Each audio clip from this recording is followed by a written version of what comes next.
Horizont nga Leonard Koja në Window Radio.de. Mirë mbrëma dëgjues të Window Radio. Unë jam Leonardi, live këtu nga studio në Gjermani. Mirë se u gjeta dhe përshëndetje. Shpresoj që të jeni mirë, të keni kaluar mirë javën, fundjavën. Shpresoj që mos jetë edhe moti shumë i ftoft, edhe pse në Shqipëri dhe në vendet tona atje ka patur rrebeshje, shiu, dëbor, breshër, pra ka patur shumë probleme edhe me përmbytjet si zakonisht që ndodh në Shqipëri, por edhe këtu në Gjermani, në qytetin ku unë jetoj, vërtet sot ka qenë ftoft dhe madje mbasdite filloi edhe bora e parë. Siç e dini, ne kemi disa mundësi që mund të na ndiqni. Mund të ndiqni në website-in zyrtar www.windowradio.de. Aty është edhe të dëgjoni emisionin live, të dëgjoni muzikë gjatë gjithë ditës, 7 ditë në javë. Aty ka dhe lajmin e fundit, pra mund të merrni informacione dhe lajme në portal. Window Radio mund të ndiqni përmes platformës ndërkombëtare Radio Box, thjesht të shkarkoni aplikacionin Radio Box dhe aty është Window Radio, ku mund të ndiqni emisionet tona live, por edhe muzikë të zgjedhur shqip. Po ashtu ne jemi edhe në platformën më të madhe të radiove shqiptare, platforma Radio Shqip, e njëjta procedurë ku ju e shkarkoni dhe kërkoni Window Radio dhe ne jemi aty. Po ashtu mund na ndiqni përmes Facebookut zyrtar Window Radio, ku jemi live edhe tani në emision. Mund të kërkoni windowradio.de në Google Search, si dhe çdo emision live do të jetë ditën e nesërme, pra ditën pasardhëse, i regjistruar në YouTube.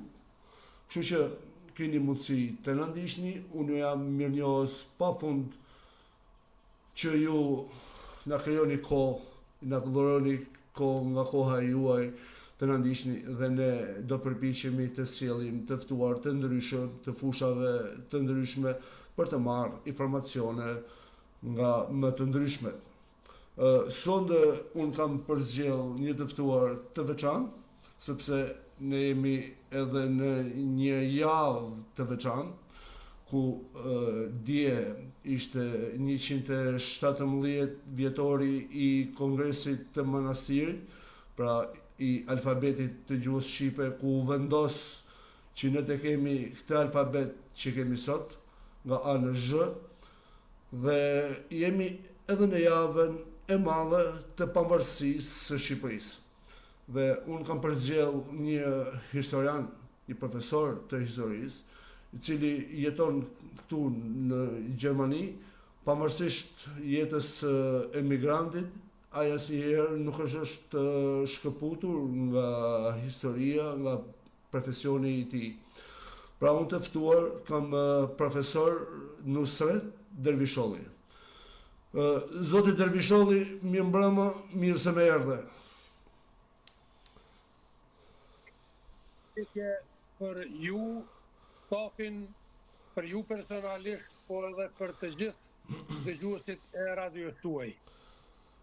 Të falenderoj, profesor, që më nderove sonde të jesh në bisedë me mua, por po nderon edhe audiencën tonë, ku ju do të na jepni fakte dhe do na tregoni për historinë tonë të Shqipërisë. Ju faleminderit. Ne nuk jemi hera e parë që jemi bashkërisht në emision. Patjetër.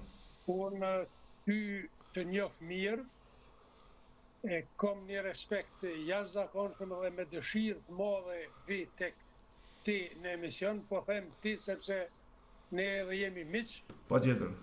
Unë mendoj se jo vetëm në radio, por në të gjithë audiencën shqiptare je njëri ndër moderatorët më të mirë që unë kom pas mundësi të jap intervistat e mia. Të jam mirënjohës profesor për konsideratën. Profesor, unë e thash që kemi 2 ngjarje të mëdha. Kemi 117 vjetorin e Kongresit të Manastirit, por jemi edhe në javën e madhe të 113 vjetorit të pavarësisë së Shqipërisë. Si do e fillojmë, profesor, ose si mendon ti ta fillosh, sepse edhe unë po drejtohem me ti, me qenë si jemi miq dhe miq të mirë. Ndëgjo, Leonard, unë pata me bu vetëm një prezentim për ndëgjuesit e juaj, një prezentim timin shkurt, që ndëgjuesit ta dinë prej nga ve. Unë vi nga qyteti i Podujevës, jetoj në Gjermani ka 31 vite. Kom të përfunduar fakultetin filozofik Degja e Historisë, deri sa kom marrë në Gjermani, kom punue në artim. Gjithashtu, gjatë kohës të lëvizjeve për pavarësi, edhe atyre pastore kom qenë i angazhuar direkt në strukturat paralele të rezistencës ndaj sundimit Miloševićit, si sekretari i Partisë Socialdemokrate për degën e Podujevës, antar i sindikatave të pavarura të komunës Podujevës, gjithashtu antar i Këshillit Koordinues të partive politike komunës Podujevës, edhe drejtor i shkollës Kongresi i Manastirit në Llamnik, të cilës shkollë ja kom vu emrin unë. Për pyetjen e juaj, para se të hyjmë në profesor, nëse më lejon diçka, nëse ke të mundur fare pak më larg telefonin, që të jetë pak zëri më i pastër në transmetim. Okej, u largova pak, nuk e di tash si po ndëgjova. Okej. Po, profesor. Këto, nëse të hymë në këto 2 ngjarje të mëdha historike për kombin tonë, të jashtëzakonshme edhe të lidhura fort njëra me tjetrën, unë paka shumë duhet të jap një rezime të studimeve historike që janë bënë në kohën e komunizmit, edhe studimeve historike që janë duke u bërë sot pas komuniste. Padyshim që studimet në kohën e komunizmit, po flas më shumë për këto studimet në Kosovë, nga profesor të ndryshëm Skenderizaj, Ali Hodri, po edhe nga profesor nga Shqipëria, janë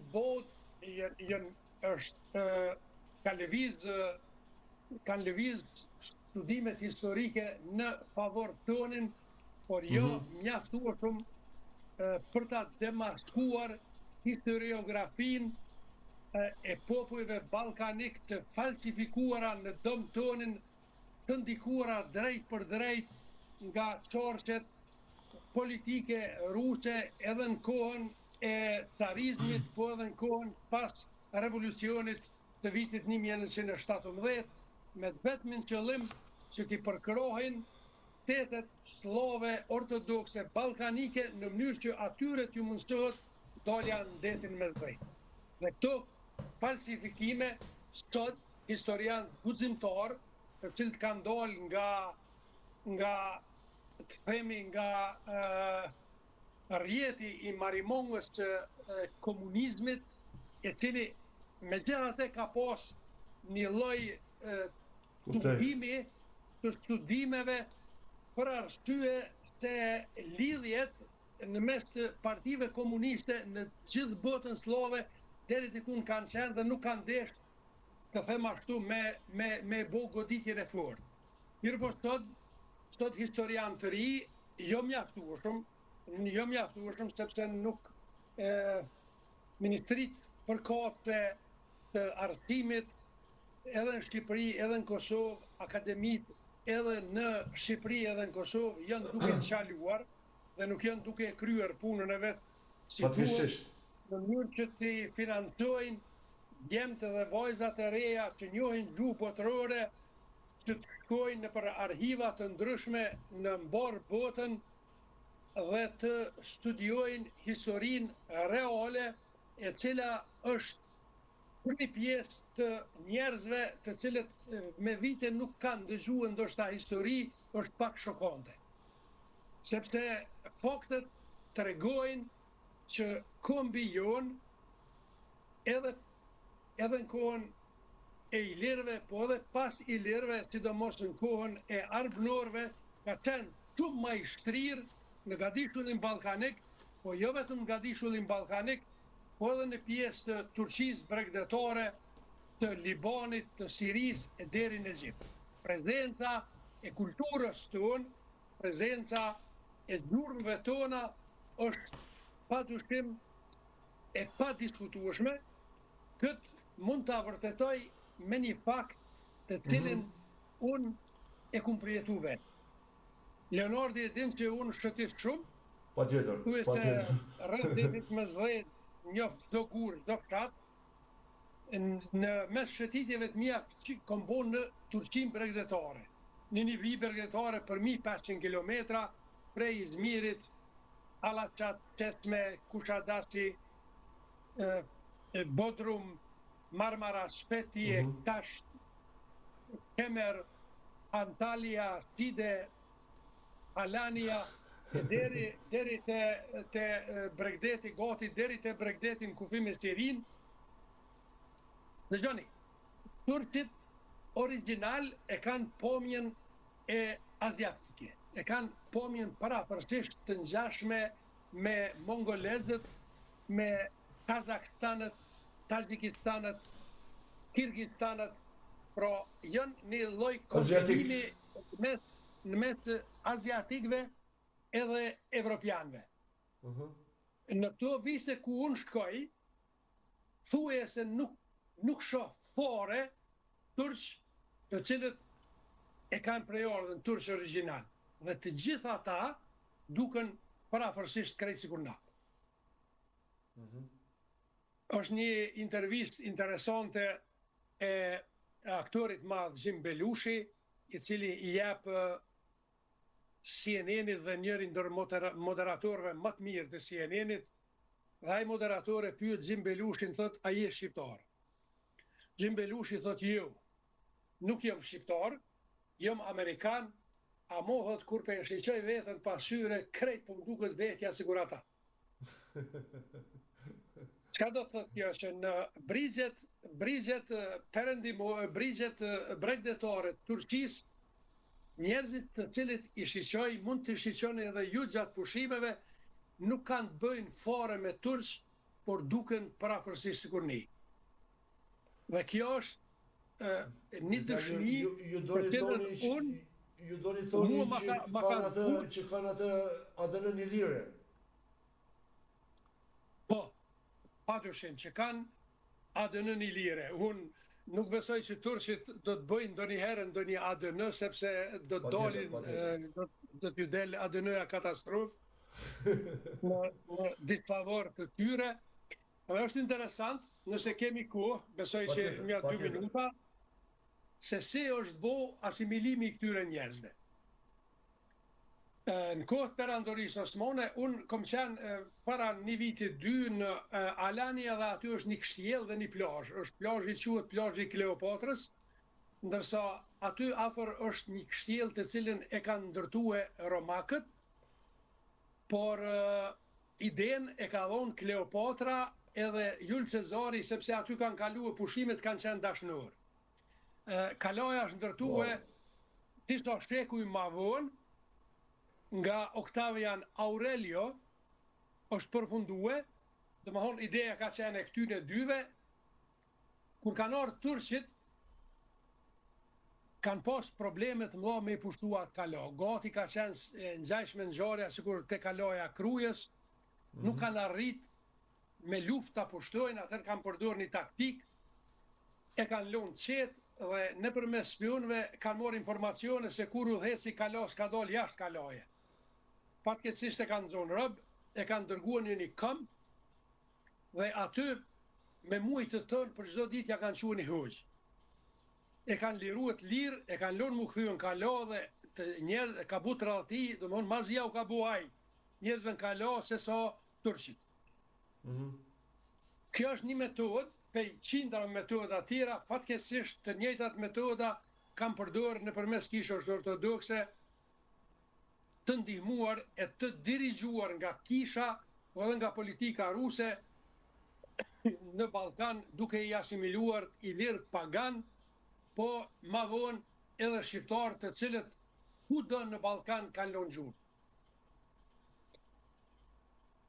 Ka sa për këto hymje, unë po flas edhe një herë për akademitë tona, për Ministritë e Arsimit, të cilat në këto momente s'kanë bashkëpunim fare, që është tragjike, s'kanë kurfar komunikimin mes veti, e dyta nuk kanë shfaq kurfar interesi që t'i ndihmojnë këta djemë të ri, të interesuar e entuziast që njohin gjuhë tuaja, që të bëjnë hulumtime në mënyrë që një herë përgjithmonë ta shëndrisim historinë tonë, e cila do të jetë i bindur thellë shumë ma e kompletuar shumë ma ndryshe se sa ajo që kemi mësuar ne nga ajo historia didaktike në shkolla. Vërtet, profesor, lënë shumë për të dëshiruar akademitë e dy vendeve tona, qoftë Akademia e Shqipërisë apo qoftë dhe Akademia e Kosovës, sepse paktën mbaj informacion sa kam unë, akoma dhe sot në 2025-ën, nuk po duhet ta egzagjeroj, por rreth 60% e historisë edhe sot është ajo që kemi mësuar në sistemin komunist. Pra nuk ka ndonjë zhvillim të ri apo nuk ka azhurnim të fakteve të reja, dhe kjo është vërtet trishtuese, se nëse ne që kemi mësuar në atë kohë dhe po përpiqemi që të rifreskohemi apo që të azhurnohemi me faktet e reja apo me atë historinë që ne vërtet meritojmë, problemi është që po vazhdon, do të them kështu, të helmohet breziri, po me të njëjtat fakte, se për shembull kemi Fishtën, kemi Gurakuqin, kemi shumë apo Midat Frashërin, etj. Që flitet fare pak. Dhe akoma janë ato historitë apo ato që vazhdimisht është folur në atë sistem. Dhe kjo nuk është fare pa dashje, sepse kryetari i Akademisë së Shkencave të Shqipërisë është Skënder Gjinushi, një komunist i thekur, që edhe në paraqitje tregohet se kush është. Kjo është një problem që vërtet, normalisht e keni më të shumë ju akademikët dhe ju historianët që merrni me këtë punë, e kuptoni më drejt dhe më mirë, por është vërtet një problem thelbësor që duhet të patjetër të ndryshojë mes Shqipërisë dhe Kosovës kjo lloj qasje. Padyshim që duhet ndryshoj, ne jemi tash, Leonard, në një fazë tranzicioni shoqërisë.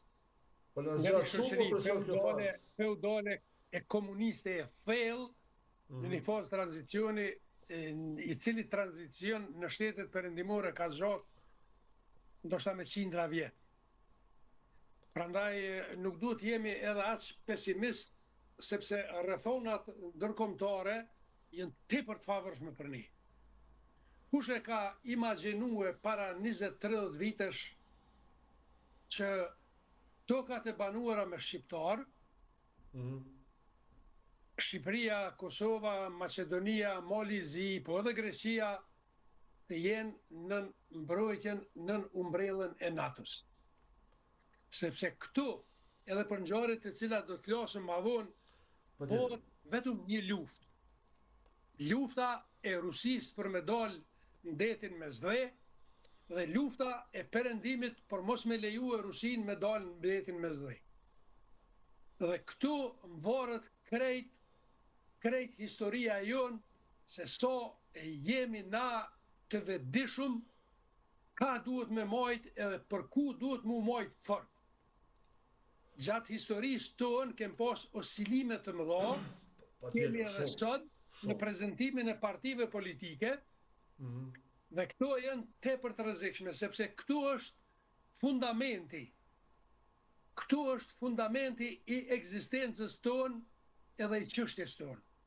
Perëndimi patjetër që është tepër interesuar që mos ta lejoj Rusinë nëpërmes Serbisë me dalë ndeti, dhe ne duhet të krijojmë një besim të pakontestueshëm ndaj perëndimit për besnikrinë tonë, që të jemi vigilent edhe të jemi të fuqishëm në mbrojtjen e identitetit tonë në lidhje të ngushta me botën perëndimore.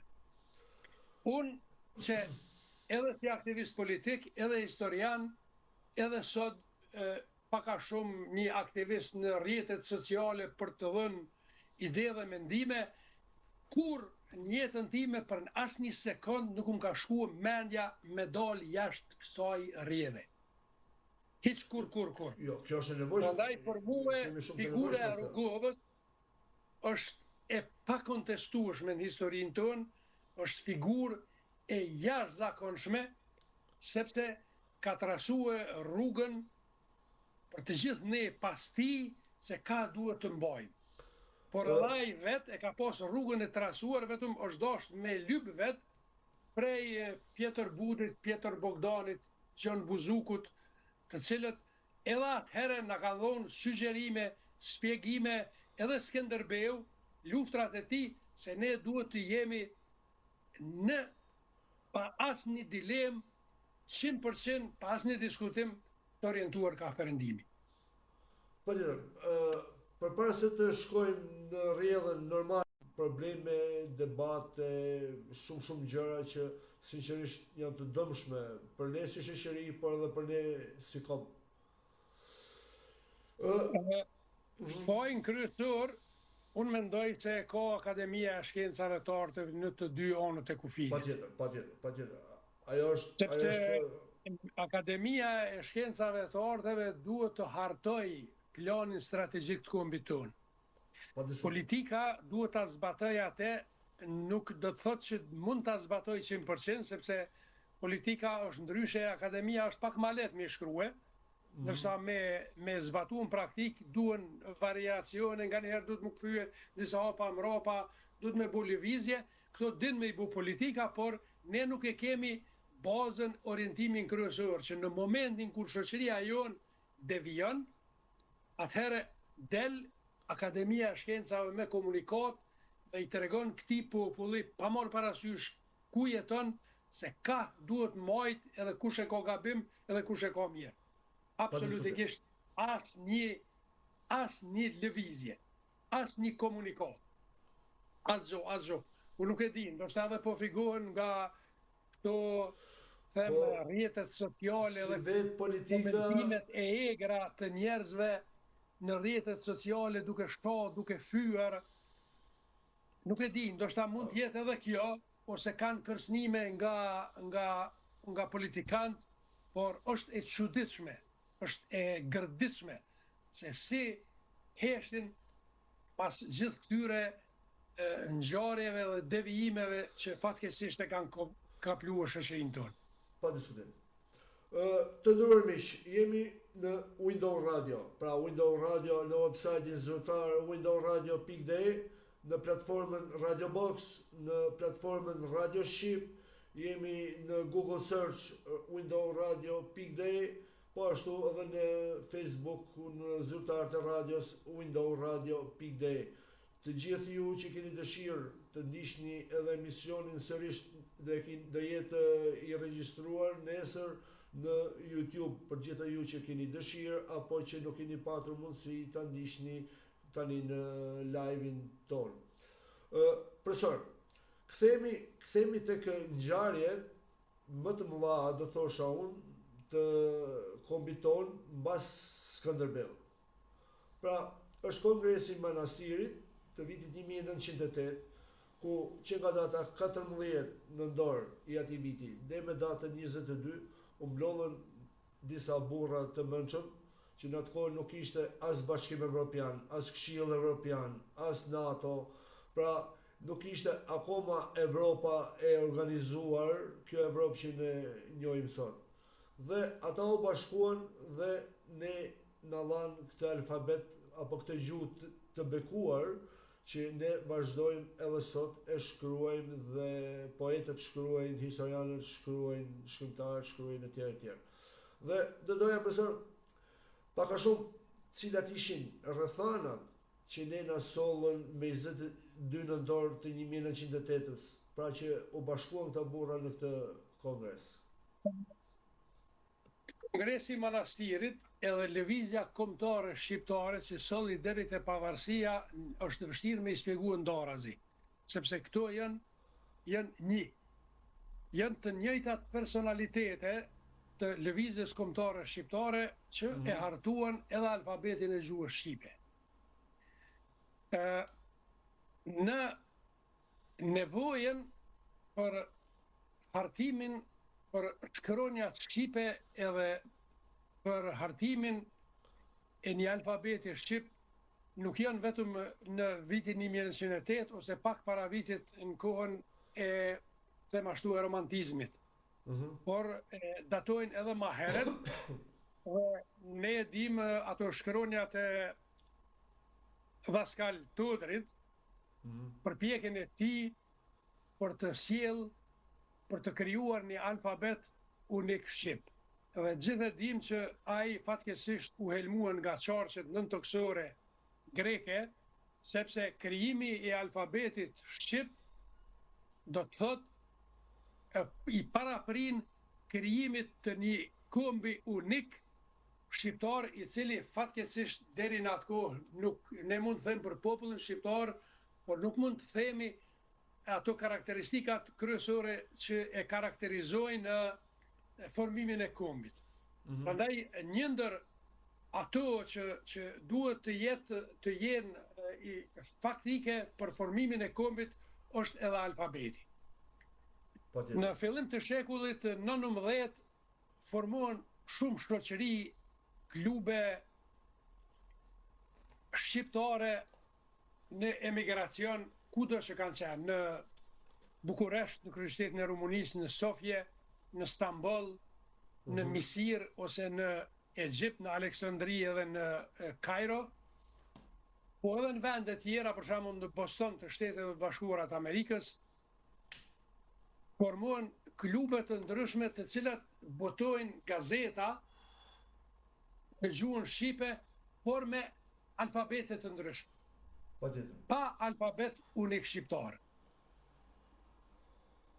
Prandaj rilindasit dhe njerëzit e mençur të kombit edhe gjatë paralidhjes Prizrenit, do të thotë kishin një kërkesë elementare drejtuar perandorisë osmane që 4 vilajetet shqiptare, vilajeti i Shkodrës, vilajeti i Manastirit, vilajeti i Janinës edhe vilajeti i Kosovës, të bashkohen në një vilajet që të fitojnë autonominë ta kenë sovranitet, në vërtet sovranitetin ta ketë perandoria osmane, do thotë ta pagunin një toks dhe një lloj shërbimi, ta ketë ushtrinë e vet, por në rast krizash të ndihmoj perandorisë osmane. Edhe kjo ishte rrugë e vetmja dhe rruga më e mirë për krijimin e shtetit shqiptar, veçanëse se shteti shqiptar tashmë veç seriozisht rrezikohet për shteteve ballkanike. Profesor, nëse më lejon një ndërhyrje. Roli i intelektualëve të asaj kohe, cili ishte, sa ishte dominues i intelektualëve për vazhdimin apo për themelimin e këtij kongresi të Manastirit? Padyshim që nëse ti nuk përmërzitesh, do doja me fjalë të flasim pak për kongresin Manastirit, sepse unë thash e quaj një akt kryesor në mes Skënderbeut dhe pavarësisë. Kongresi i Manastirit është nevojë historike e kombit tonë. Për këtë arsye, rilindasit, udhëheqësit kryesor të klubeve, të shoqërive të ndryshme, morën vendim që ta krijojnë, ta hartojnë një alfabet. Ta u mbledhën me 14 nëntor dhe kongresi ka zgjat 5 ditë deri me 22 nëntor 1908 në qytetin e Manastirit, ku kanë marrë pjesë 50 delegat, 32 kanë pas të drejtë vote. Në kongres është krijuar një grup punues prej 11 vetëve që të punojnë në hartimin e dokumentacioneve dhe të prezantojnë idetë e ndryshme për themelimin e alfabetit të gjuhës shqipe. Kryetar ka qenë Mithat Froshri, por antarë tjerë shumë të rëndësishëm, aktivist kombëtar që kanë marrë pjesë në kongres kanë qenë edhe Axher Çvishta, Luish Gurakuqi, Sotir Peci, Mithat Froshri, Shahin Kolonja, Ndrem Jeda, Dimitër dhe Alex Buda, Gjergj Sereqi, Bajo Topulli, Hil Mosi, Petro Nino Luarosi dhe shumë të tjerë. Prezentimin se çfarë alfabeti duhet të kemi e kanë bëu 3 shoqëri. 2 nga Shkodra, shoqëria Agimi, të cilën e ka udhëhequr Ndrem Jeda, dhe shoqëria Bashkimi që ka udhëhequr Prenk Duçi. Edhe e kemi prezentimin e shoqërisë së Stambollit që e udhëheqte në atë kohë Sami Froshi. Të 3 këto shoqërit, bazë për krijimin e alfabetit e kishin alfabetin latin. Për fat mirë, sepse po them edhe një herë, edhe si Pelazg, edhe si Iler, ne kemi lidhje me jemi pjesë e Evropës dhe kemi lidhje të fuqishme emocionale me Evropën perëndimore. Prandaj, alfabeti latin do të krijonte atë që ka thash më herët, se ne duhet pa asnjë diskutim të jemi të lidhur me Evropën perëndimore. Profesor, nëse më lejon. Në fund mbetën vetëm 2 propozime, propozimi i shoqërisë Bashkimi edhe ai i Stambollit,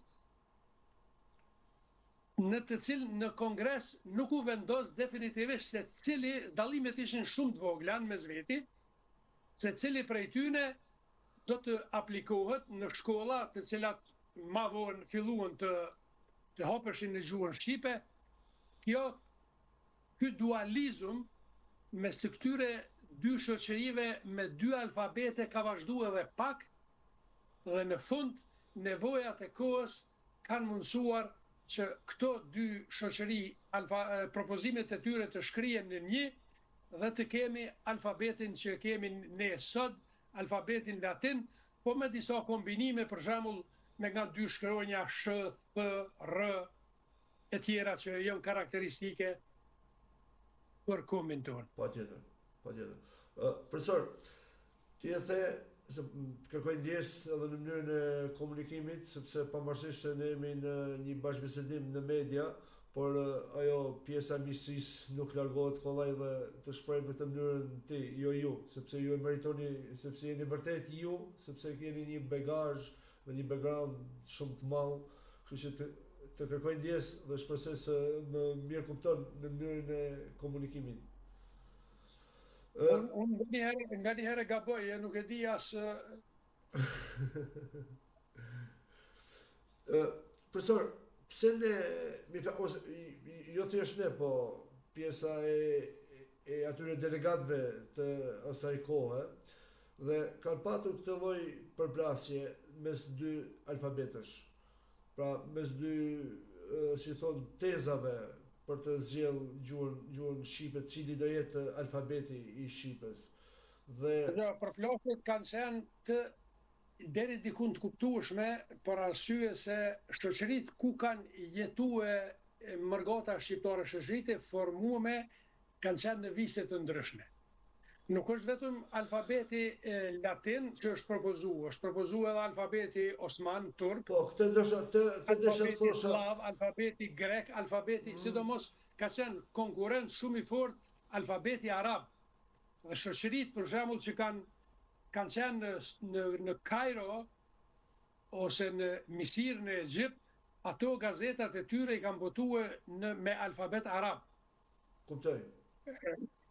Shoqëritë që kanë dalë për shembull nga Athina kanë botuar me alfabet grek gazetat e tyre, çndrimet e tyre.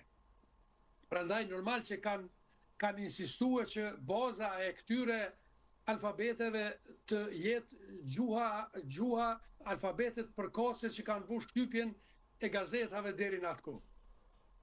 Por sigurisht që kush ishte ajo ose cili ishte grupi kryesor që arriti të binte dhe të votohej alfabeti latin, që ne të kemi këtë alfabet latin, duke patur parasysh edhe ato përplasjet e asaj kohe mes këtyre shoqërive në vendet arabe apo në vendet turke. Ndërsa Kongresi i Manastirit tu marr parasysh ne parafërsisht e njohemi historinë tonë dhe njohemi këto përplasjet mes veti, që janë karakteristika edhe sot, fatkeqësisht. Mirë po, Kongresi i Manastirit, unë mendoj se ka shkuar shumë ma mirë se s'ka qenë rrezik. Shumë shpejt kanë bërë zgjedhje, sepse në Kongres kanë marrë pjesë patriot vërtet kombit tonë. Figurat mëdha, atë Gjergj Fishta, Luiç Gurakuqi, mandej Mithat Frashëri, Ndre Mjeda, janë figura që kanë përkëmue dhe këto përplasje nuk kanë qenë të mëdha saq ndoshta edhe ata vetë janë frigue para se me fillu kongresi. Dhe shumë ma me lehtësi është arrit përfundimi edhe njëherë me një dallim të vogël në mes të dy shoqërive, shoqërisë së Stambollit edhe shoqërisë së Bashkimit. E cilat mënyrë vetvetiu pa asnjë problem dal nga dal janë shkri në një alfabet të cilin e kemi edhe ne sot. Ka qenë mal ndikimi fetar. Kjo punë e Kongresit, veç pak, kjo punë e Kongresit Manastirit nuk është kryer në vitin 1908. Kjo është kryer në vitin 1972 me Kongresin e Unisimit. Patjetër. Është Kongresi i Unisimit, në cilin kongres, përkundër disa vrejtjeve të vogla, në mungesë të fjalëve të gegnishtës dhe në dominim paka shumë të toskrishtës në këtë fjalorin e gjuhës shqipe të unisuar, përkundër disa vrejtjeve, megjithatë është një punë e jashtëzakonshme prap në krijimin e identitetit dhe në parafrimin e Shqipërisë me viset shqiptare që jetojnë jashtë Shqipërisë. Ne në Kosovë, para vitit 1972, kemi folë me një gegnishte shumë të ronë, por sot në shkollat shqipe fëmijët tanë mësojnë njësoj të njëjtën gjuhë, sikur që mësojnë shqiptarët në Vlorë apo në Kanin apo dikun tjetër në Shqipërinë Jugore. Patjetër. Profesor, duke patur parasysh që në vitin 1908, pra 117 vjet më parë, kemi parasysh që kemi qenë në atë pushtimin Osman grek, serb, pra kanë qenë ato luftrat, ato coptimet e trojeve tona, dhe pa diskutim që ka patur edhe debate apo përplasje fetare, dhe do doja si u arrit të unisohen dhe pse pikërisht u zgjoll latinishtja, pra si thonë shkronjat latine. Ishte dominim absolut në Kongres. Ishte elemente tjera, po ishin pakic. Me thonë të orientohemi ka Shumë interesante kjo qartësimi juaj. Ishte një shumic absolute. E ishte një dominim absolut i këtyne patriotëve të cilët propozonin shkronjat latine të morë parasysh, edhe njëherë po thëmë të morë parasysh historinë e kombit tonë. Ne nuk mund të çliroheshim edhe nuk mund të pretendonim të çliroheshim nga perandoria osmane me një alfabet osman. Shumë interesant. Edhe mund të çliroheshim, mund të na çlirohen të dikush, por prap në një mënyrë do të mbeteshim përgjithmonë zonë dhe sferë e interesit osman. Prandaj, unë mendoj që të gjithë këta adhëtar që kanë marrë pjesë në Kongres, kanë pas ide të qarta, një orientim properëndimor drejt një alfabeti latin, i cili një herë mirë do të na mësonte krijimin e kombit tonë të lidhur mirë me shteti e një kombi me sy nga perëndimi. Me sy nga perëndimi. Me lidhje të forta të fuqishme edhe me shkronja nga perëndimi. Kuptoj. Ky ishte një orientim i qartë dhe shumë i drejtë i dal nga vendimet e Kongresit të Manastirit. Të nderuar miq, jemi në Window Radio. Ju kërkoj ndjes të gjithëve ju që po më shkruani në Messenger dhe në WhatsApp dhe që po më dërgojnë disa pyetje, por edhe ju shpreh mirënjohje pafund që po më ndiqni me profesor Nusret Dervishollin dhe falenderoj shumë për fjalët e mira dhe për fjalët e ngrohta që po më shkruani, por nëse do gjejmë një moment, sepse ne e kemi thirrë profesorin në shtëpinë tonë, por nuk e kemi si mysafir të përkëdhenur, por si mysafir që do e lollim në maksimum për të kuptuar sa më shumë informacion për të dy ngjarje historike. Kështu që rrini pa merak sepse nuk do e mbaj të përkëdhenur. Nuk e di sa unë do të mund të përgjigjem në gjitha këto, në gjithë këtë interesimin e audiencës. Leonard, ti e din që unë këtu jam që 31 vit. Që 31 vite unë nuk jam profesor historisë. Nuk e ushtroj profesionin tim. Nuk e ushtroj profesionin, por ju studioni, vazhdoni, hulumtoni, kështu që jeni gjithmonë i rifreskuar.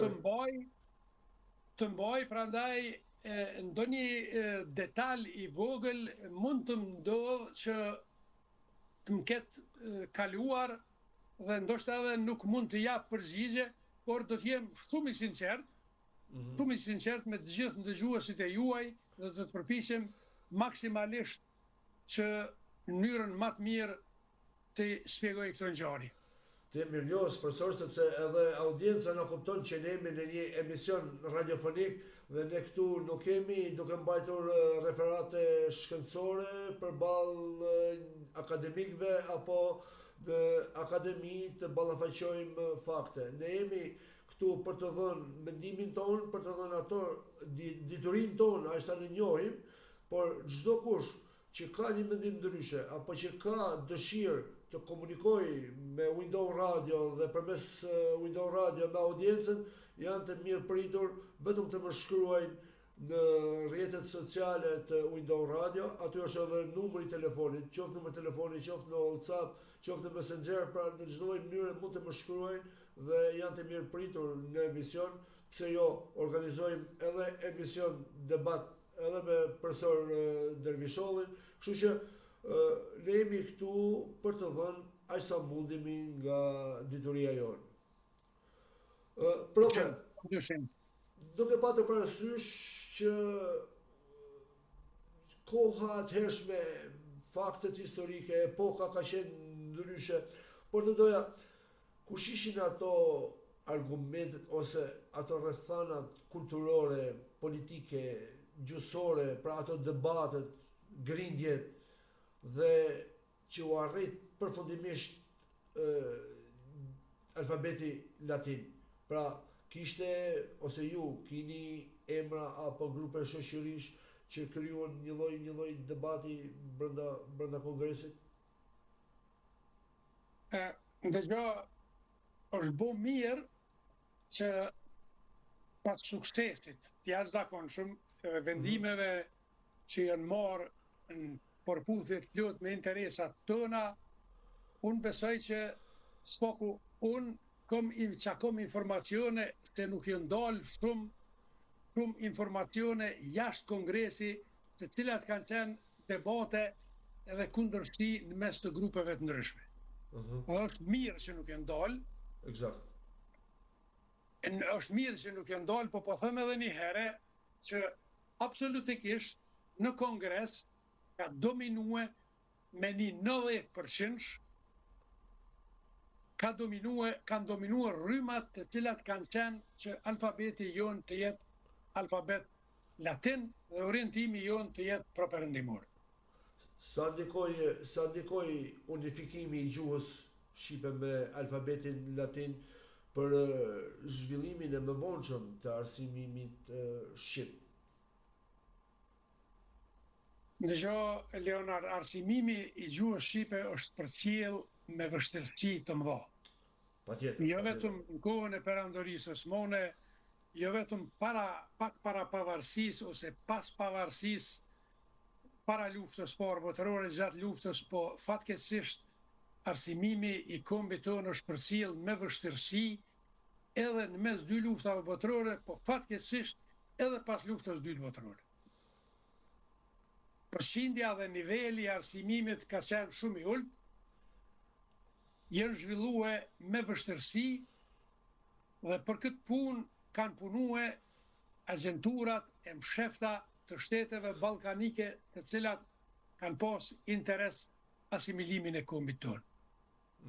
Pa diskutim.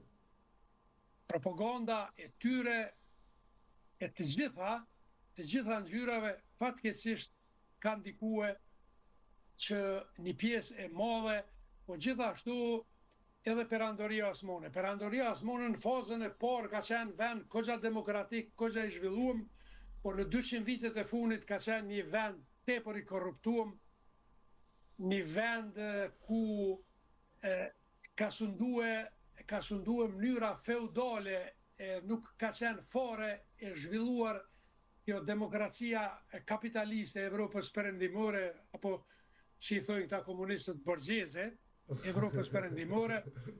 Prandaj shumë regjione të ndryshme të trojeve shqiptare kanë mbetë të pambuluara, jo vetëm me shkolla, po kanë mbetë të pambuluara edhe nga qeverisjet qendrore edhe lokale.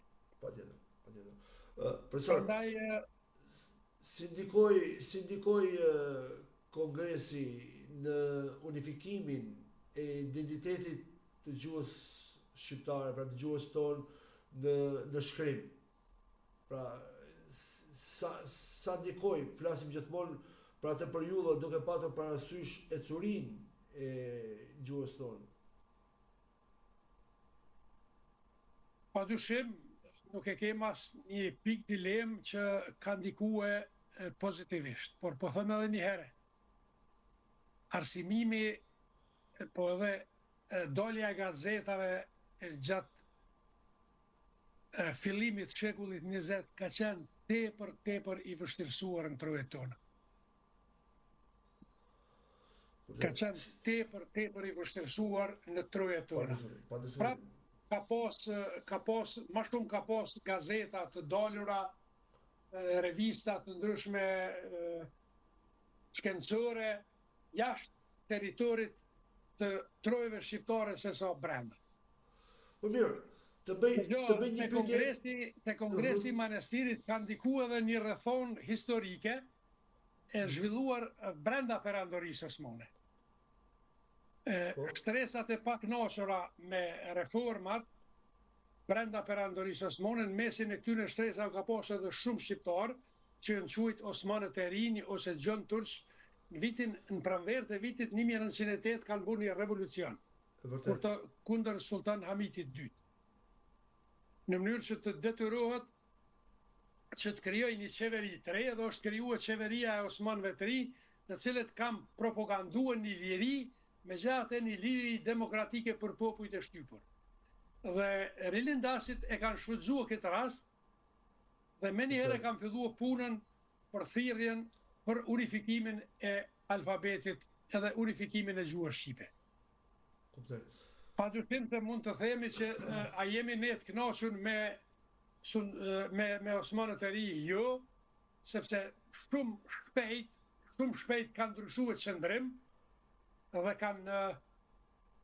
kanë krijuar një lloj centralizmi thuajse të ngjashëm sikurse në kohën para revolucionit. E vërtet, po ashtu i egër, po thuj se ashtu i egër ka qenë duke patur parasysh kryengritje dhe mënyrën se si kanë shtypur ato kryengritje të shqiptarëve.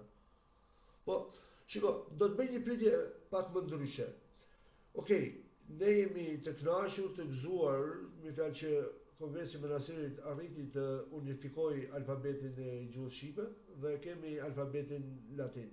Po, mirë, profesor, si u prit nga qasjet e huaja, nga qasjet omane, greke, serbe, pra si u prit ky unifikim i këtij alfabeti në atë kohë? Shantazhe pafund. Shantazhe pafund. Sigurisht, absolutikisht nuk është prit mirë. Mirë, po fati joni mirë është që mendimet e këtij kongresi janë prit mirë në Evropën perëndimore, në vendet ku kanë alfabetin latin. Sidomos në këto shtetet e bllokut të Aleancës Tripolshe. Sepse botën ne në këtë kohë e kemi pas fatkeqësisht botën e ndarë në dy sfera të interesit, në dy grupe, të cilat grupe më vonë kanë shpërthyer një luftë botnore, luftën e parë botnore. Dhe kemi dy grupe, është Antonta e Madhe, që ka qenë Franca, Rusia edhe Anglia, edhe Aleanca Tripolshe, Gjermania, Austro-Hungaria edhe Italia. Qëllimi i formimit të këtyre grupeve antagoniste, ose sikur tash që kemi fol pas luftës së dytë botnore, pakti NATO dhe pakti i Varshavës, edhe këto kanë pas interesat të ndryshme. Për shembull, numri i kolonive kanë qenë i koncentruar te shtetet e Antontës Madhe, te Anglia, Franca, Rusia. Ndërsa shtetet e Aleancës Tripolshe kanë qenë të pakënaqura me ndarjen e botës. Pra kjo ka qenë kryesisht grupe antagoniste për interesa imperialiste pushtuese. Ne si shqiptar, ma shumë na ka majt Aleanca Tripolshe, Gjermani, Itali, Austro-Hungari. Na kanë ndihmuar ma shumë edhe në punën tonë rreth. Profesor, shiko, me lidh një pyetje fare natyrale. Fare natyrale. A ndikoi zgjedhja që Shqipëria të ketë një alfabet latin dhe ne të marrim në një farë mënyrë një mbështetje nga kjo aleanca trepalshe? Padyshim se dominimi i plotë i delegatëve që kanë marrë pjesë në kongres në drejtim të krijimit të alfabetit latin i ka dhënë një sinjal tepër pozitiv shteteve perëndimore, të themi ashtu, latin shkruese me alfabet latin, që ne megjithatë në shumicë absolute kemi një orientim perëndimor. Nuk ka asnjë dilemë këtë. Që ka një sinjal të jashtëzakonshëm në çështjet e Evropës perëndimore, sidomos në ato pjesë studiuese edhe informative, sikur që gazetat e ndryshme, po edhe oborret, në për oborret mbretërore, në për oborret qeveritare, sigurisht që ka pas ndikim. Profesor, ju në fillim tha që Kongresi i Manasirit dhe shpallja e pavarësisë është shumë e vështirë që t'i ndash në vete, t'i ndash si dy etapa të ndara, por janë të lidhura shumë njëra me tjetrën, pothuajse gati të pandara. Por meqenëse jemi në këtë periudhë dhe jemi edhe në javën e pavarësisë, kush ishin ato lëvizje gjeopolitike që ndodhen në Ballkan për të shkuar drejt këtij kuvendi të Vlorës, pra drejt pavarësisë së Shqipërisë? Pak shkurt, si ju e keni atë perceptimin tuaj? Edhe këtu duhet të kthehemi pak në retrospektivë. Patjetër. Në fillim të shekullit 19, në vitin 1804 e kemi një kryengritje të madhe serbe kundër Perandorisë Osmane, e sponsorizuar dhe ndihmuar nga Rusia. Kemi edhe lëvizje të krijimit të shteteve nacionale edhe në Greqi, edhe në Bullgari, edhe në Malzi.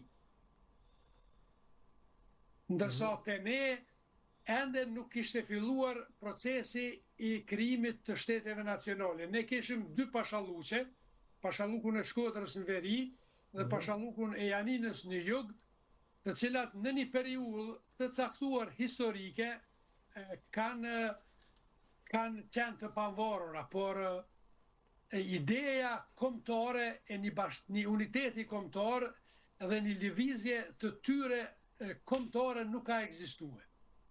Ali Pashtepelena ka qenë një feudal në të cilin kanë jetue grekët edhe shqiptarët, por lëvizja e tij, kryengritjet e tij dhe sundimi i tij nuk kanë pas karakter kombëtar, sepse po të kishte pas, sigurisht që do të ishin bashkuar në mes veti dhe do ta krijonin shtetin shqiptar dhe do të ishin shumë më të fuqishëm dhe qysh atëherë do të fillonte ideja e nevojës për krijimin e shtetit shqiptar dhe përqirimin nga Perandoria Osmane. Ne pak a shumë të procese i kemi filluar ma vonë, ka nis me vjersha lirike të Jeronim Derodës dhe Gavril Dorës të ri, Zefterembes në Sicili dhe Kalabri, po ma vonë kanë filluar edhe nëpërmes shoqërive të ndryshme, për shembull Naum Veçilhar që në Bukuresht e krijon abetarën e parë në gjuhën shqipe. Evetari në vitin 1844 e ma vonë mas 4 vite e përmirëson atë dhe krijon një abetare tjetër që quhet Evetari i ri. Janë bu përpjekje, po sigurisht që ka pas edhe sabotime nga rilindasit, vllazërit Frashëri, Jani Vreto, Koto Haxhi, Konstantin Kristoforidhi, Vaso Pasha. Në këtë kohë kemi të shkruar një vjersh, mund të them lirisht që është njëra, po sipas mendimit tim është vjersha më e bukur që është shkruar deri më sot në gjuhën shqipe. Nga Vaso Pash Shkodrani, Omu Shqipëri. Omu Shqipëri. Është vërtet hym kombe, është vërtet thirrje e shpirtit kombit. Është një lloj hymni kombëtar. Patjetër. Dhe sigurisht që kanë ndikue dal nga dal në krijimin e identitetit. Po përsëris edhe një herë, shtetet ballkanike mas vitit 1877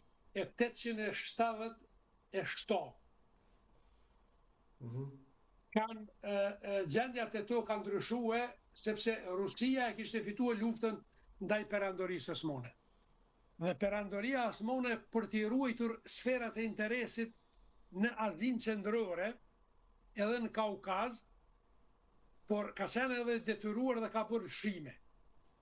Shumë territore në poshten e cila është mbajt në vitin 1877, faktikisht e ka njoft pavarësinë e këtyre 4 shteteve ballkanike, Malit Zi, Serbisë, Bullgarisë edhe Greqisë. Por, po them edhe një herë, po kthehem prapë te ajo që lufta kryesore u zhvillue për me dalë, Rusia për me dalë ndeti, Evropa perëndimore mos me leju Rusin me dalë ndeti. Prandaj diplomacit e shteteve të Evropës perëndimore kanë reaguar shumë shpejt dhe kanë thirrë një kongres në Berlin, që në histori njihet si kongresi i Berlinit me 13 qershor 1878 për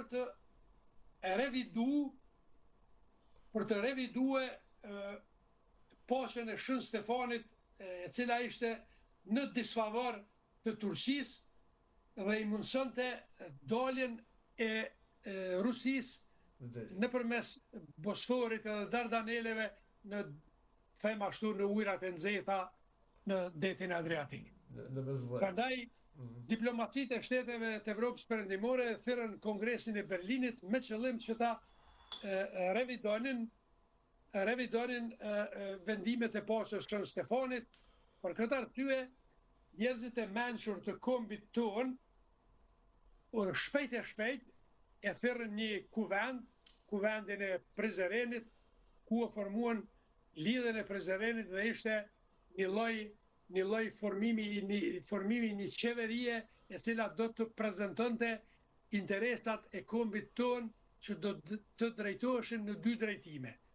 Në njërën kërkesa ndaj perandorisë osmane për dhënien e autonomisë, bashkimin e 4 vilajeteve, dhe kërkesa tjetër drejtuar fuqive të mëdha që tokat të cilat i kishin marrë shtetet ballkanike nga të banuara absolutikisht me shqiptar, që ju ktheheshin shqiptarëve, si për shembull tokat prej Merdari deri te Nishi, deri te Molla e Kuqe, ku qindra, shkatra komplet janë zbraz etnikisht.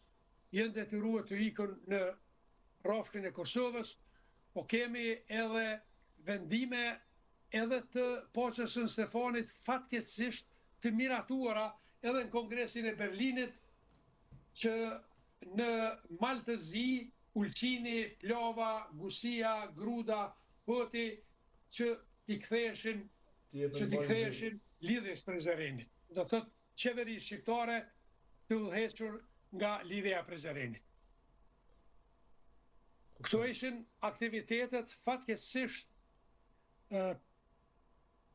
interesimi i shteteve perëndimore dhe sikurse gjatë historisë nuk ishte komguls që të pengohet zgjerimi i këtyre shteteve ballkanike, por këto shtete ballkanike filluan dal nga dal që të krijojnë lidhje edhe me shtetet perëndimore.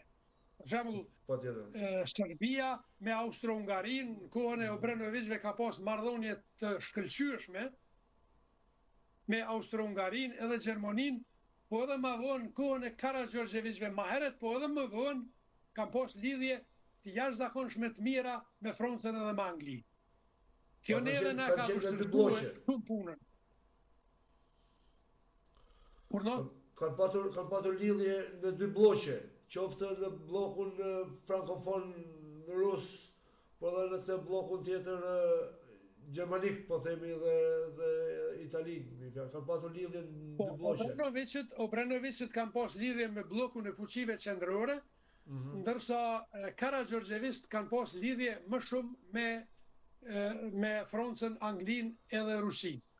Sepse në shumë raste kur nuk ka qenë, kur nuk e ka pengue dalja e Rusisë në ndetërat e nxehta, megjithatë shtetet e Evropës perëndimore shpeshherë kanë bërë edhe marrëveshje edhe me Rusinë, me carizmin rus. Ka pas edhe bashkëpunime edhe në Kongresin e Berlinit në dëm të interesave tona kombëtare. Profesor, sa ndikoi lufta e parë ballkanike në unifikimin e elitës shqiptare për të shpallur pavarësinë? Ka ndikuar edhe në unifikim, po ka ndikuar edhe në shpejtësi. Sepse deri te luftat ballkanike, shqiptarët ende kanë përdorur metodën diplomatike për ta bindur perandorinë osmane që t'i bashkoj këtu 4 vilajete.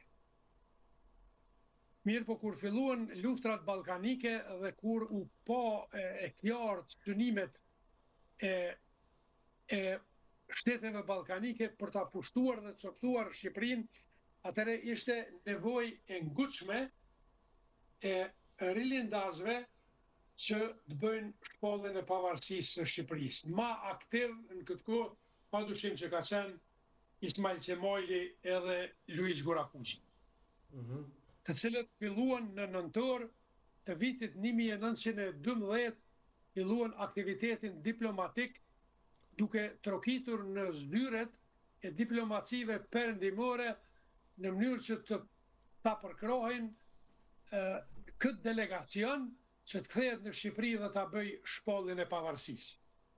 Dikun në nëntor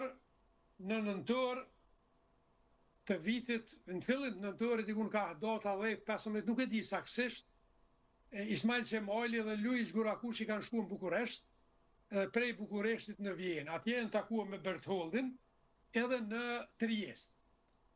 Këto kanë qenë pikat ku janë takuar me diplomatë dhe kanë marrën mbështetjen e plot, sidomos të Austro-Hungarisë edhe të Italisë për shpollën e pavarësisë Shqipërisë.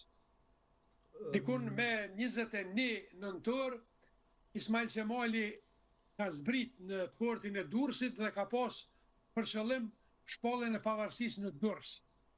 Në Durrës. Por mbeturinat, mbetjet e perandorisë osmane kanë qenë shumë të fuqishme mu në Durrës, pejlerët dhe agallarët. Prandaj kanë sabotue dhe kanë mendue dhe kanë thonë që shpollja e pavarësisë është ende shumë e rrezikshme për kombin tonë. Padyshim që kreu kryesor në atë kohë ka qenë Durrës e sa të pash Toptani. Po. Për këtë arsye, delegacioni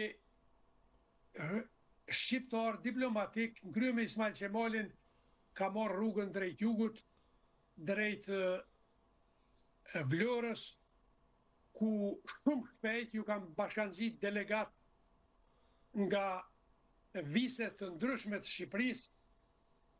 Dikun kongresi ka filluar me 28, dikun ka hora 15:30 dhe shumë shpejt kanë dalë mrena 2 orësh me komunikat, ngritjen e flamurit dhe komunikatën për shpollën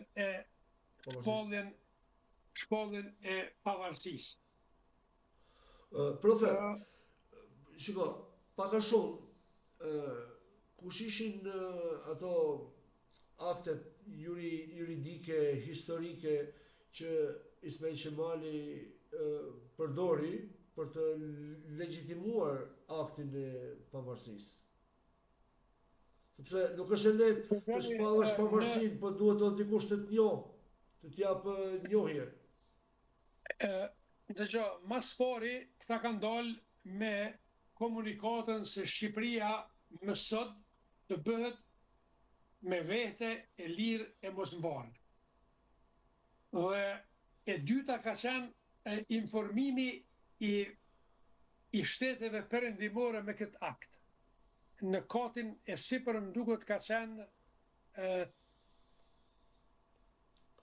ky teleprinteri për njoftim. Edhe me njëherë kanë bu njoftimin. Akti tjetër ka qenë krijimi i qeverisë edhe krijimi i senatit. Dhe thot pushteti ekzekutiv qeveria në krye me Ismail Qemalin, edhe pushteti legjislativ senati. Aty për aty janë krijuar. Dhe aty për aty janë krijuar bazat për krijimin e shtetit shqiptar. Pra, në 2 drejtime, edhe në drejtimin e krijimit të qeverisë, e cila ma vonë do të bëj dal nga dal prezentimin e interesave tona, sepse, siç e dim, pjesa më e madhe e trojeve shqiptare edhe pjesë të Shqipërisë sotme kanë qenë të kontrolluara nga shtetet ballkanike. Shumë. Për shembull, Korça, Gjirokastra, Shqipëria e Jugut nga Greqia, Shkodra me rrethin nga Mali i Zi, pjesë të të Shqipërisë qendrore nga trupat serbe, prandaj njoftimi i shpejt dhe marrja mosave të shpejta nga qeveria shqiptare e dol nga Kongresi i Vlorës ka qenë tepër urgjente. Profesor, ju e dini që Kongresi është marrë në shtëpinë e Xhemil Beu. Xhemil Beu, atu kanë qenë sarajet e familjes Qemali. Xhemil Beu ishte kusheri i afërt i Ismail Qemalit. Ato saraje dikun kanë ekzistuar deri në vitin 1925, mas vitit 1925 janë shkatëruar, nuk e di pse, ka mbetur vetëm objekti ku është bo shpallja e pavarësisë, edhe mos harrojmë atë aktin sublim të ngritjes flamurit. Ngritjes flamurit të cilin e kemi edhe ne sot. Pa diskutim.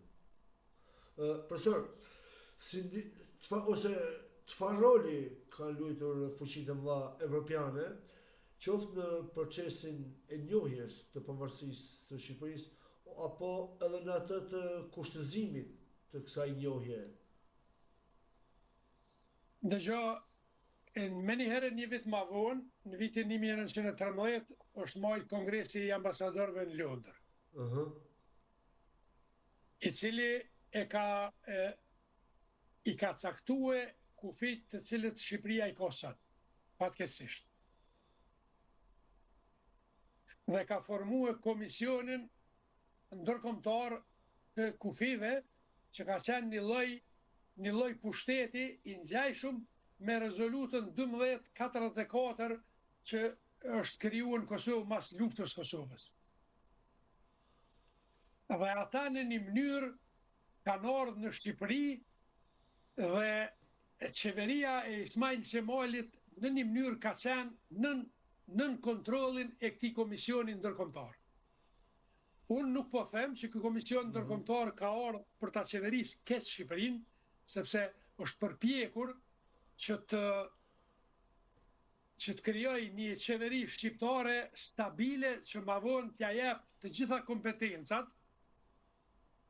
por fatkeqësisht në troje shqiptare janë krijuar mini qeveri në vende të ndryshme në Durrës, po edhe në vende të ndryshme mini qeveri të cilat nuk e ka njoft qeverinë e Vlorës. Për këtë arsye ky komision ndërkombëtar e ka pas udhës që në Shqipëri ta sjell një sundues të huaj derisa ta stabilizoj. Dhe kjo ka ndodhur në mars të vitit 1914 me sjelljen e Wilhelm Widit. Propozime për sjelljen e një mbreti në Shqipëri ka pas të ndryshme sipas interesave. Për shembull, ka pas suedez, holandez, mandej ka pas tendenca, sidomos te kjo shtresa e bejlerëve agallore për ta sjellur një sundues nga Turqia, nga vendet arabe, ka pas tendenca edhe nga vendet slave, por në fund ky komision qendror, komisioni ndërkombëtar i kufive ka vendosur që ta sjell princin gjerman Wilhelm Widin, i cili është i lindur dikun në rajnë të Gjermanisë, në mes të Bonit edhe Wiesbadenit në Neue Wied. E pas kemi afër, profesor, në që jetojmë këtu. Afër e kemi, unë kom kaluar disa herë, është për mua veni vaj bukur në Gjermani. Në janar, me 20 janar, duket 20 ose 22 janar 1914, qeveria e Ismail Qemalit ka dhënë dorëheqje. Edhe kompetencat komplet i ka marrë Wilhelm Widi. Profesor, shiko, do doja një pyetje pak më ndryshe ndoshta. Në çfarë mënyrë e kishte menduar këta delegatët e shpalljes së pavarësisë, apo qoftë vetë Ismail Qemali, Luigi Burakuqi e më radhë, kishin menduar që ose si synonin të ruanin integritetin territorial të trojve tona? Sigurisht këto janë bo në dy drejtime, në krijimin e forcave të armatosura, sepse pa krijimin e tyre dhe pa forcat armatosura vështirësh me ruajt edhe me zgjerue shtetin shqiptar. Por aktiviteti kryesor në këtë moment ka qenë aktiviteti diplomatik. Dhe ishte një luftë e madhe, nuk ishte mo lufta për marrjen e territoreve shqiptare që kishin mbetur jashtë Shqipërisë. Kosovës, Maqedonisë Perëndimore, pjesëve të Malit Zi, Qamëria, por lufta kryesore ishte e përqendruar në ruajtjen e Shqipërisë të dalë nga konferenca e ambasadorëve në Londër vitin 1913. Unë mendoj se përkundër dobësive, shfaqjeve, e luftës së klaneve të ndryshme, megjithatë është bërë një punë e mirë, sidomos nga qeveria e Ismail Qemalit në legalizimin, apo të them në njohjen krijimin e bërthamës qeverisës. Po. Kuptoj. Po mirë, profesor, me që jemi këtu, dhe do doja ta lidhja pak këtë bisedën tuaj, kush mendoni ju, ose kush ishin sfidat kryesore të administratës politikës të asaj kohe? Sfidat kryesore kanë qenë edhe njëherë, po them, interesat e ndryshme dhe spionazhat e shteteve ballkanike që i kanë bërë nëpërmes spionëve tyre, po që i kanë bërë edhe nëpërmes të predikuesve fetar. Prezenca atyne ka qenë kogja madhe. E dyta sfidë ka qenë analfabetizmi. Pjesa absolute, pjesa më e madhe e popullsisë kanë qenë analfabet, kanë qenë target i mashtrimeve, dhe vështirë ka qenë t'i mobilizosh të gjithë në ruajtjen dhe në krijimin e shtetit. Pa diskutim. Ne e dim, nuk e di për Shqipëri, po në Kosovë, deri vonë, shqiptarët muslimon, kur e ke pyet çka je, ka unë turk, jam elhamdulillah. Dhe hënë, këtë kërkesën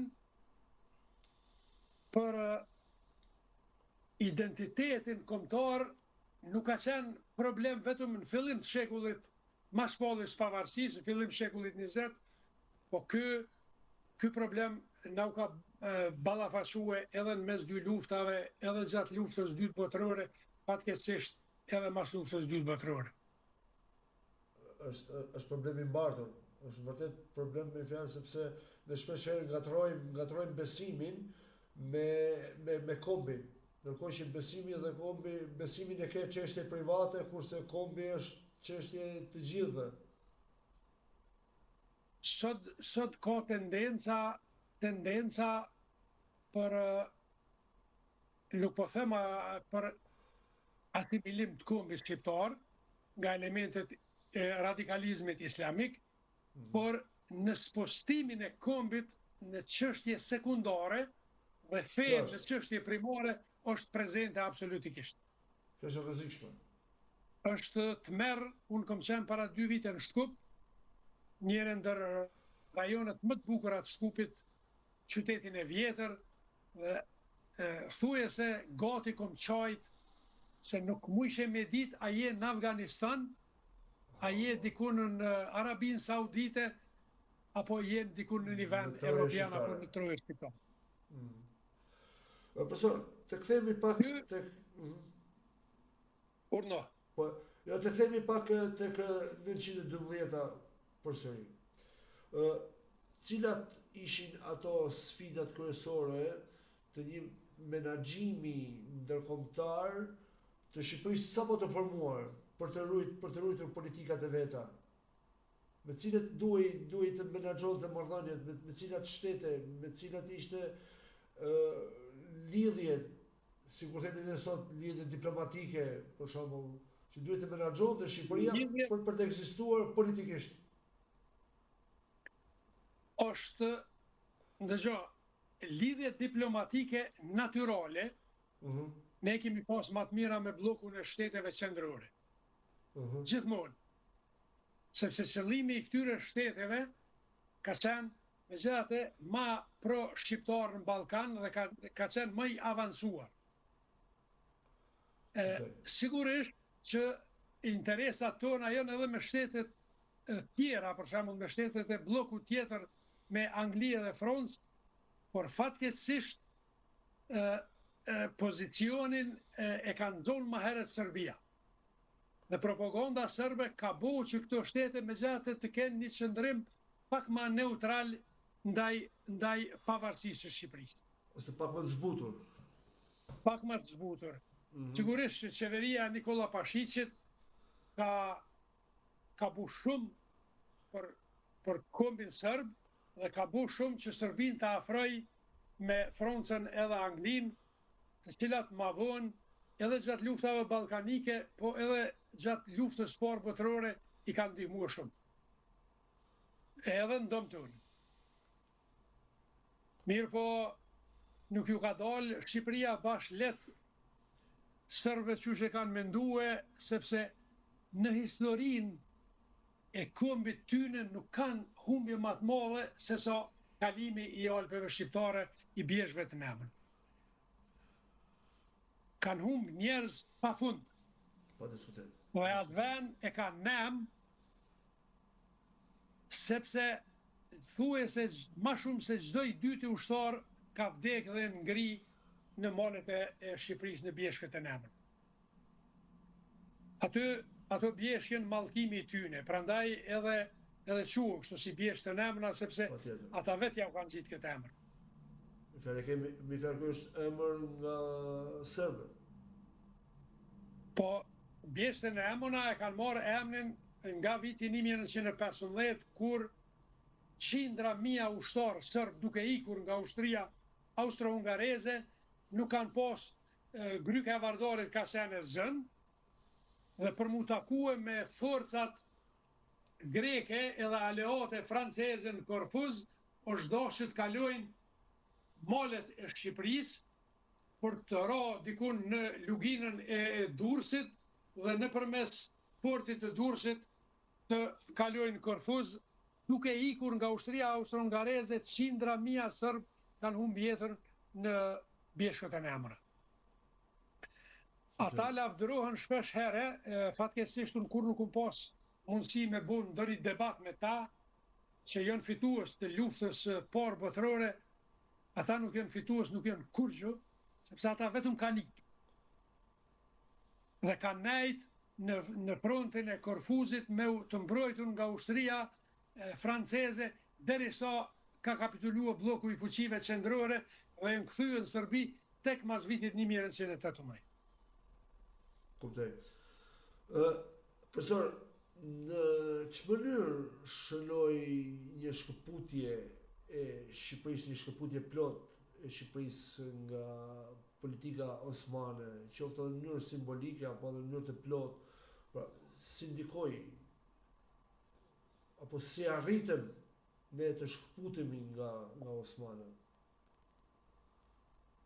Ne Perandoria osmane ka qenë në krizë, ka qenë në vitin 1912, Perandoria osmane është pall edhe nga vetë Turqit si vend, si shteti të shtuar. Dhe nuk është çudi që mas luftës parë botërore ata kanë ndërtuar një shtet tjetër krejt nga themelet e para. Me Qemal Ataturku. Me Ismail Qemal. Pra, nuk ka qenë e vështirë ndarja nga Perandoria osmane, po ka qenë për ne pak e vonuar. Sepse këtë ndarje sikur të kishim bu ma herët, sikur se popull i tjerë, atëherë me gjosa shteti jonë shqiptar do të ishte shumë më i madh se sa që është. Po fatmirësisht tash rrethonat janë krijuar krejt rrethona tjera me hyrjen e trupave NATO këtu dhe shpresojmë që ngadalë do do të avancojmë në këtë drejtim? Profesor, unë të jam mirënjohës për bisedën dhe unë ato materiale që unë kisha përgatitur për emision, unë u përpoqa që të marr informacionin nga ju dhe të marr përgjigjet tuaja, por nëse ti më lejon për hir të transparencës dhe të respektit për dëgjuesit, më kanë ardhur shumë pyetje, por nëse mundem do përzgjell ja 3 pyetje si përfund. Megjithëse shef, urdhoni. Tani unë nuk me përmend emrat, sepse më kanë ardhur në privat dhe ndoshta përdesa s'më kanë thënë të them me emra, nuk me i përmend, por po ja pyetjen e parë që unë kam përzgjell.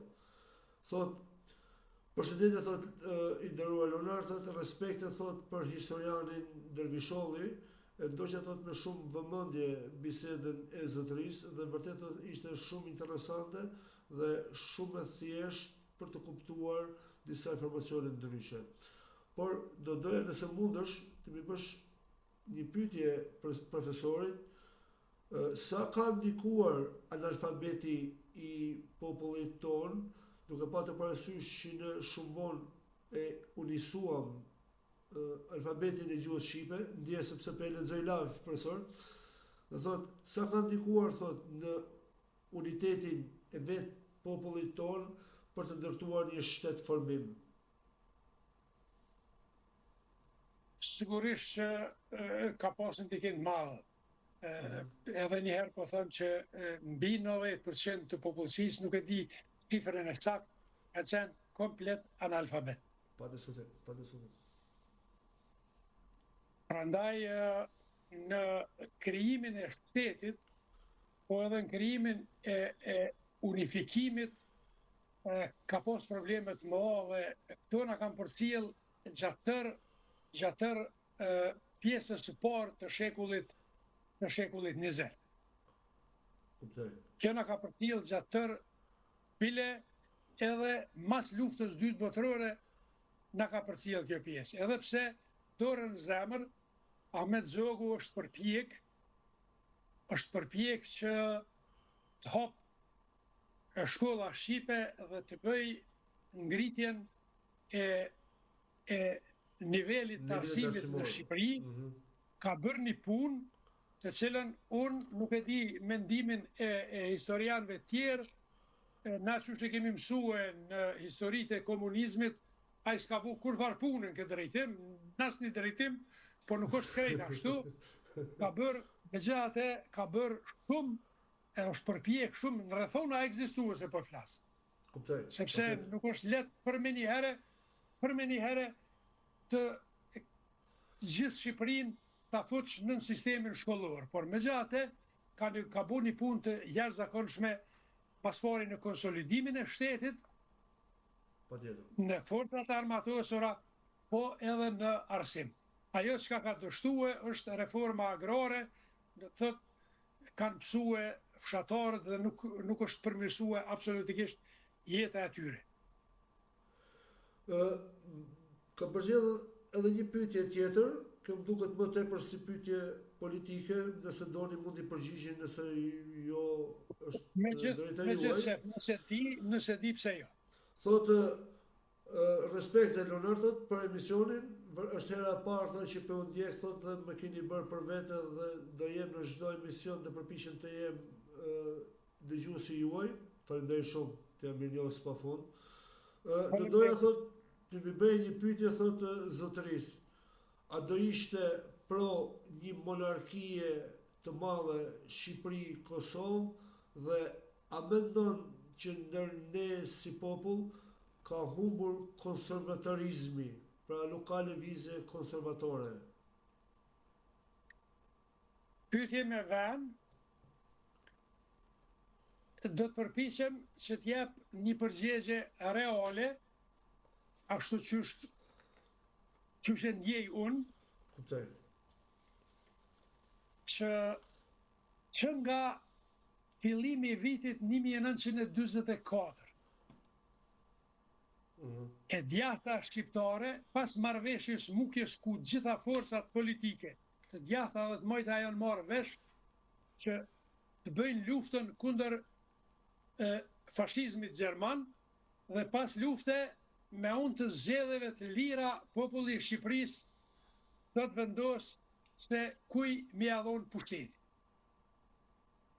Mirë po, ka ndodhur tradhtia, me një herë pas mbledhjes Mukjes, Partia Komuniste e Shqipërisë e ka shpall të anuluar këtë marrëveshje dhe ka filluar gjohën nga çdo gjohë që ka qenë e djathtë shqiptare.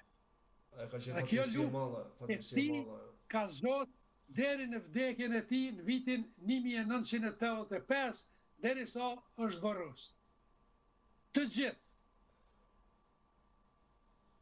gjithë, krejt me regjistër, me listë, pa morë parasysh, a kanë qenë patriot apo jo, apo tradhtor, të gjithë ata që kanë pas orientim të djathtë dhe orientim perëndimor janë vrarë, janë eliminuar. Fatkeqësisht, ky eliminim i këtyre djathtizve ka qenë edhe në Kosovë, sidomos në fazën e parë, nga viti 1945 deri në vitin 1948, 49.000 patriot shqiptar të viseve të ish Jugosllavisë, do thotë Kosovë, Maqedoni Perëndimore, Malizi, edhe patriot, po edhe familjar të tyre janë vrarë.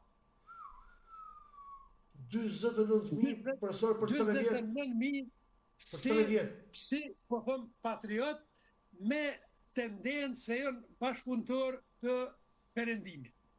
Dhe janë kundër Partisë Komuniste.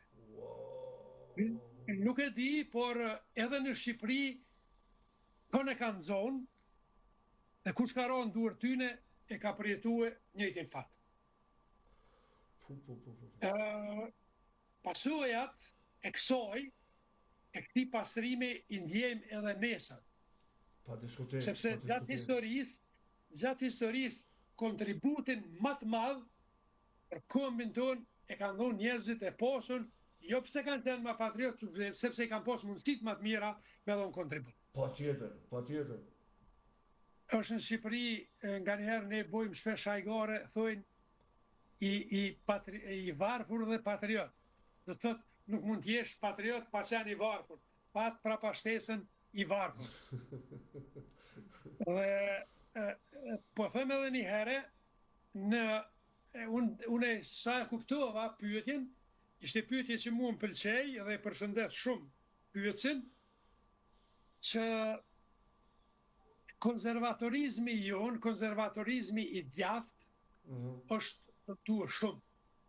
Edhe në Shqipëri, edhe në Kosovë, fatkeqësisht sot i kemi në qeverisje rrymat e majta të dalura nga këto struktura. Nga këto strukturat majta dhe kemë të djathtën shqiptare edhe në Shqipëri, edhe në Kosovë, të lënduar seriozisht. E vërtet, ja. Okej, profesor, do të bëj një pyetje, kjo është lidhet më tepër edhe me atë me fjalë pak a shumë lidhet edhe me çfarë folëm.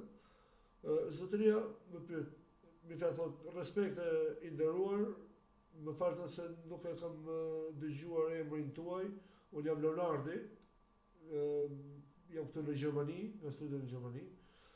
Dhe thot do kisha dëshirë t'i bëj një pyetje thot zotit Dervisholli. Meqense se je i Kosovës thot dhe Albin Kurti ka ardhur në qeveri thot me kauzën që do bëj bashkim kombëtar. Por fatkeqësisht thot sot thot mirë se ajo kauzë është zhdukur thot nga fjalori i Kurtit, por përtej asaj thot janë edhe pothuajse në nivelin zero bashkëpunimi me qeverinë e Shqipërisë. Kush është thot mendimi juaj, do bashkohet Kosova me Shqipërinë apo do rrim kështu siç jemi dhe do zoti na bashkon Bashkimi Evropian?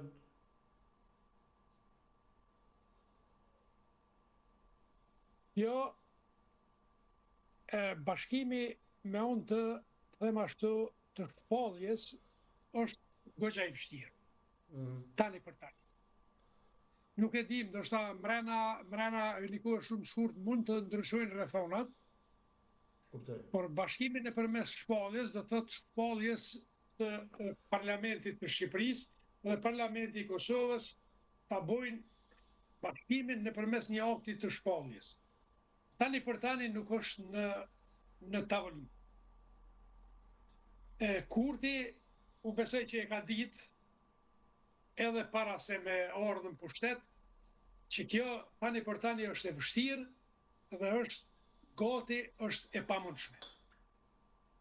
Por, edhe njëherë po përsëris, që ekzistojnë rrethona tepër të favorshme të kombitohen për një bashkim gradual. Bashkim i cili nuk lën pasoja ndërkombëtare, sepse frika kryesore e kësaj që ne e quajmë bashkim i shpalljes, aktit të bashkimit, është një frikë e bashkisë ndërkombëtare për shkak se do të hapeshin shumë probleme në Evropë. E tani demokracitë perëndimore në Evropë janë shumë të ndijshme, se çfarëdo krize dhe çfarëdo shkuarje e emigrantëve në perëndim mund të rrëzoj qeveritë demokratike dhe mund të vinë qeveri të radikalizmit të djathtë në këto vende në pushtet në mënyrë të çuditshme. Prandaj kanë frikë çfarëdo hapje dhe çdo tendencë që të bëhet kjo shpallje tani për tani nuk është në tavolinë, s'ka dilemë se në 95% rasteve ose them edhe më shumë, te populli shqiptar i Kosovës ekziston kjo dëshirë. Unë besoj për te populli shqiptar i Shqipërisë nuk kam dilemë që bashkimi i Shqipërisë me Kosovën do të krijonte një shtet shumë funksional, sepse shtetet e vogla nuk është lehtë me i majtë. Ato kanë obligime sa... Jo, po do ishte dhe një lidhje shumë natyrale. Për konsulata. Do të ishte një shtet shumë funksional, por në rrethonat të tanishme do të ishte shumë e mirë që të bëhen reforma që dyja të hijmë në Bashkimin Evropian.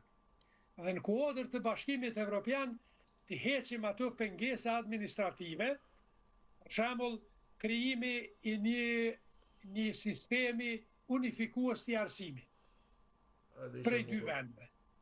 Do të bëhej pak zhurmë, por nuk do të bëhej zhurmë as e madhe dhe nuk do të ketë mundësi që të bëhej zhurmë as e madhe, sepse mund ta arsyetonim me faktin se këtë po e bëjmë për me funksionu më mirë, për me qenë më lehtë për ty. Me fjalë qoftë arsimimi, qoftë sporti, edhe sporti mund të bëhet një unifikim. Mund të krijonim një ligë eventuale të futbollit të përbashkët, mund të krijonim një sistem doganor të përbashkët, të heqishim ato pengesa që na bashkojnë, krejt në emën të integrimit. Po, sikur e ka Walesi me Anglin. Dhe nëse eventualisht gjatë mbetet bashkimi evropian, nëse nuk ndodh ndonjë proces me prishjen e tij, atëherë jesin variantat tjera që akti i shpalljes, diçysh na duhet me buna, po momentalisht unë mendoj që akti i hyrjes së dy vendeve në Bashkimin Evropian dhe në kuadër të reformave të unifikimit Bashkimit Evropian do të ishte më e mirë. Shumë njerëz kanë pas frikë nga procesi i Berlinit, po edhe nga Ballkani i hapur. Sidomos nga Ballkani i hapur ka pas një energji tepër negative, sidomos në Kosovë, nga frika e dominimit Serbisë ose nga frika e një marrëveshje mes Romës edhe Vučićit ku do të ndodhej Kosova. Pse profesor, fal, kush është mendimi juaj për Ballkanin e hapur? Keni qenë pro? Unë nuk jam ekspert i marrëdhënieve ndërkombëtare, edhe nuk jam ekspert as shumë i ekonomive. Mirë, po një punë na duhet me ditë. Që çdo hapje kufive, çfarë do të ndodhë në Ballkan, është në interes tonë. Se dhja po kupton ajo. Kuptoj shumë drejt. Të hopje e kufinit është në interes tonin. Çdo marrëdhënie ekonomike që mund ta bëjmë në mes veti është në interes tonin. Pa diskutim. Buçiçi nuk mundet me dominue në vendet ku i kontrollon NATO. Ka qenë eventualisht një tendencë për ta joshur Serbinë, por Serbia filloi prap me luajt me dy karta, me kartën e Rusisë dhe me kartën e Perëndimit, dhe u bë mirë shumë që kjo marrëveshje u anulua plotësisht dhe tash ka met në tavolinë vetëm procesi i Berlinit, marrëveshja tjetër e cila bën unifikimin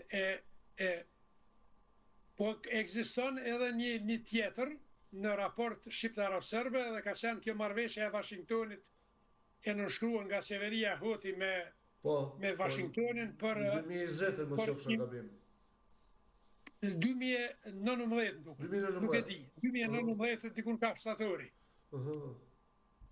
Ku sipas amerikanëve pretendonin se marrëdhëniet ekonomike, zbutja e marrëdhënieve ekonomike në mes Kosovës edhe Serbisë, por mes edhe Shqipërisë e Serbisë dhe lidhjet ekonomike mund t'i paraprin ma vonë zbutje të qëndrimeve dhe për të arritur një marrëveshje politike.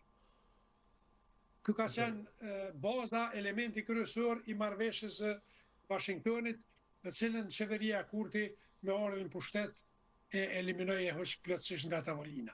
Ende nuk e dim na ka bu mirë apo keq. I mbetet i historisë, unë jam historian, nuk jam politikan dhe do të përpiqem sa më pak me u identifikuar me ndonjë rrymë eventuale politike. Por, në orientimin tonë propërëndimor, kushdo që ka mundësi, sigurisht që do të përballet me mua dhe do të përpiqem t'jap mendimin tim se kanë gabim edhe rrezikojnë seriozisht perspektivën dhe identitetin tonë. Profesor, ne kemi ardhur drejt fundit të emisionit dhe nuk e di nëse keni diçka për të shtuar apo diçka për të thënë që u ka ngel si peng apo si marak që doni ta thoni dhe unë nuk arrita t'ju pyes apo t'ju vë në bashkëbisedim, pra mund të thoni atë çfarë keni për të thënë nëse keni diçka. Unë kam diçka me thonë, edhe nuk do të kaloj për e thonë këte, ka të bëj me situatën politike në Shqipëri. Leonard, para disa muajsh, ti ke pas mësaferë Sali Berishën. Po. Unë e kom dëgjue prej fillimit deri në fund bisedën. Kom dosht mu inkuadrue e me bu një pyetje. Edhe kom dosht me bu një krahasim me Malzi. Presidenti i Malit Zi Gjukanović u bu target i sulmeve të lobit pro-serb në Malzi. Kakse ishte edhe i korruptuar. Dhe kishte bante peshën, barën e një njeriu të korruptuar. Prandaj ishte bërë një target shumë i madh dhe shumë e fuqizonte palën tjetër. Për t'i ikur kësaj, presidenti i Malit Zi zgjodhi 2 djemtri që i vendosin në krye të shtetit.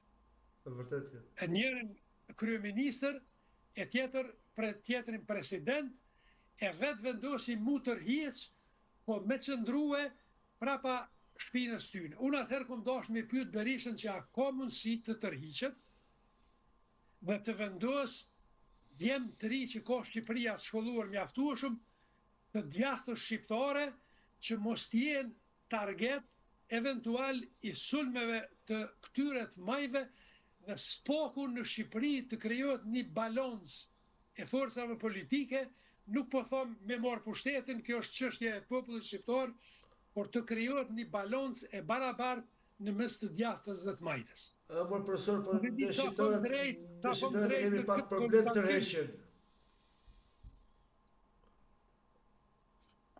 Nuk e di, po them edhe një herë, është një mesazh i imi dhe një dëshire e imja që të bëhet një gjë e tillë.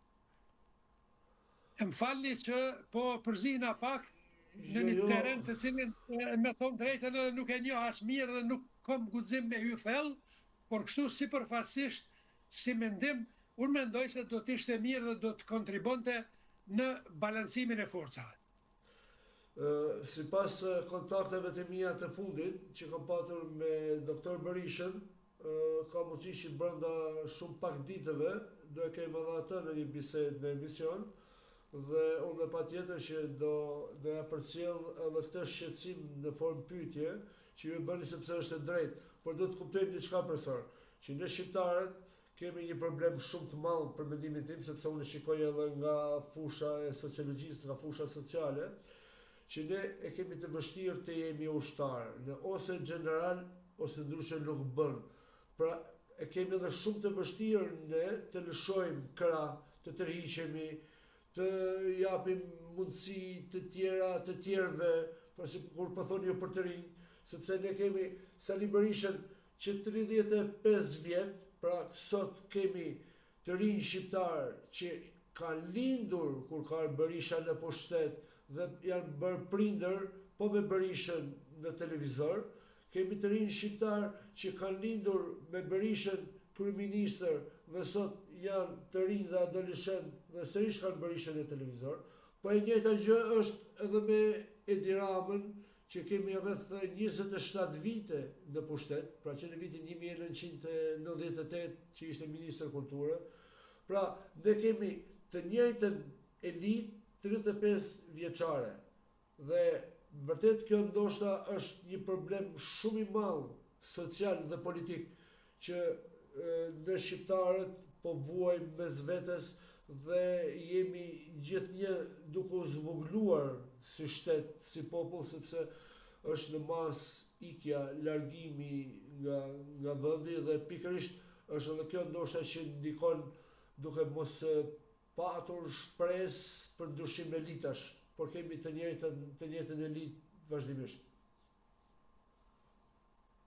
Unë shpresoj, jam i bindun dhe po mendoj pozitivisht të marrë parasysh rrethonat ndërkombëtare që janë në Ballkan, që megjithatë një ditë do të zgjohemi me një mendim të drejtë, me një shpresë për kombin tonë.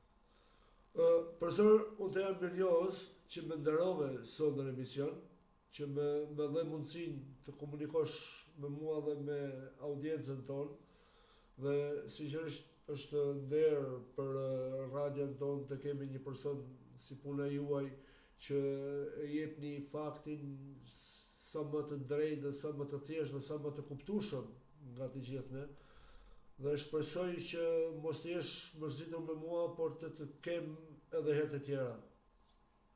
Padyshim se po, unë edhe një herë po i përshëndes të gjithë ndëgjuesit e radios suaj, po në pjesë e kësaj radio, sepse unë Leonardin e njoh ka vite që e njoh, edhe një herë po them, është njëri ndër moderatorët më të mirë i cili e kupton edhe historinë, edhe filozofinë, edhe sociologjinë, edhe psikologjinë, edhe politikën, dhe do të kënaqeni me informacionet që do të merrni nga kjo radio.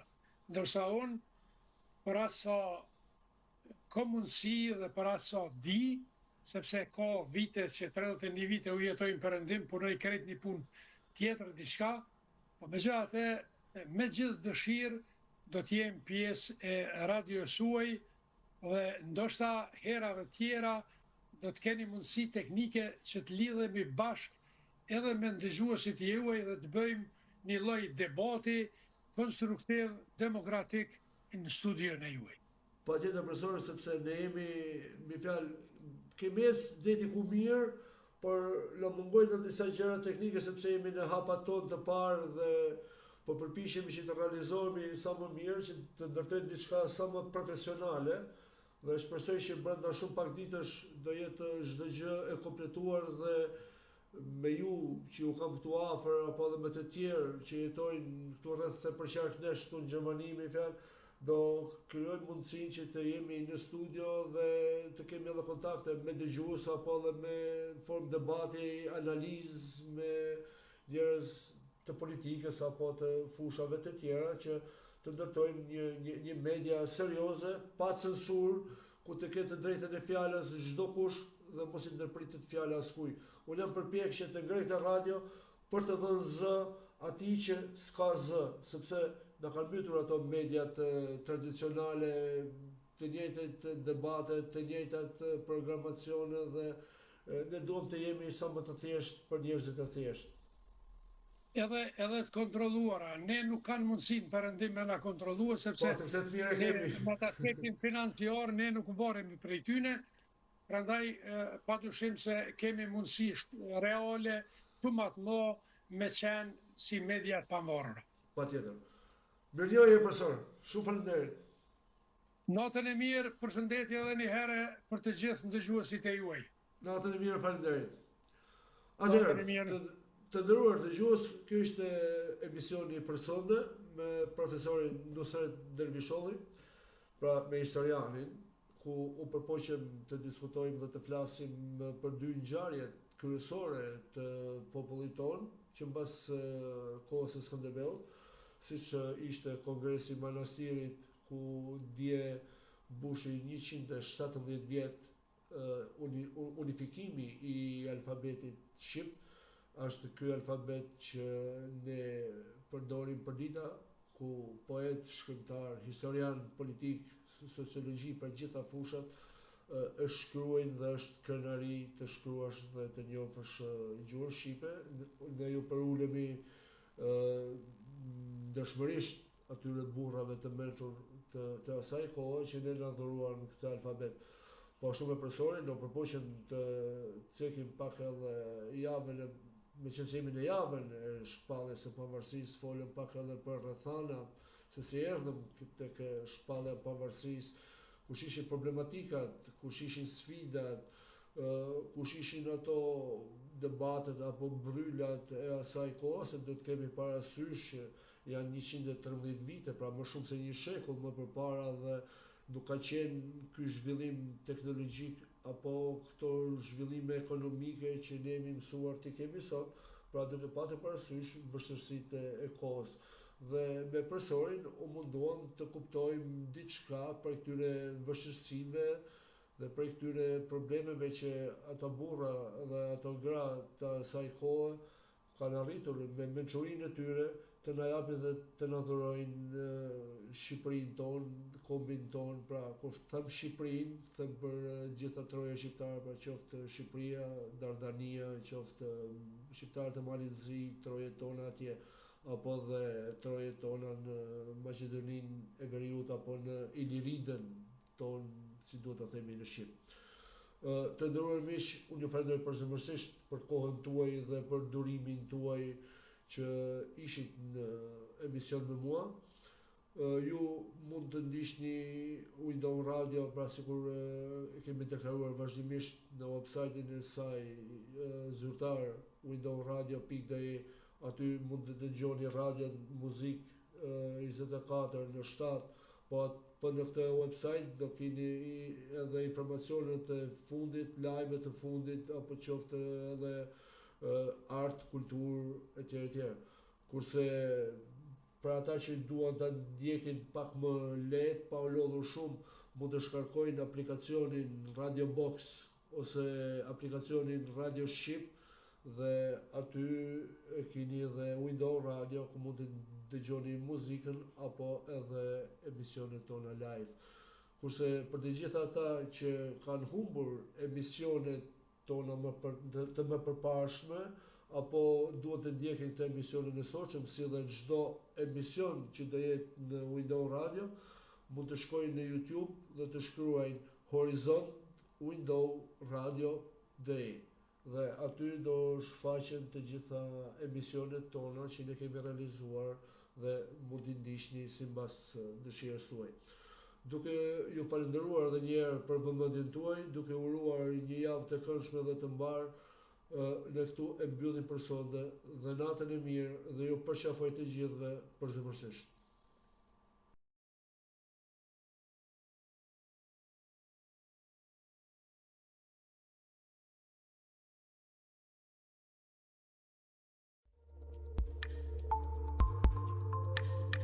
Horizont nga Leonard Koja në Window Radio.de.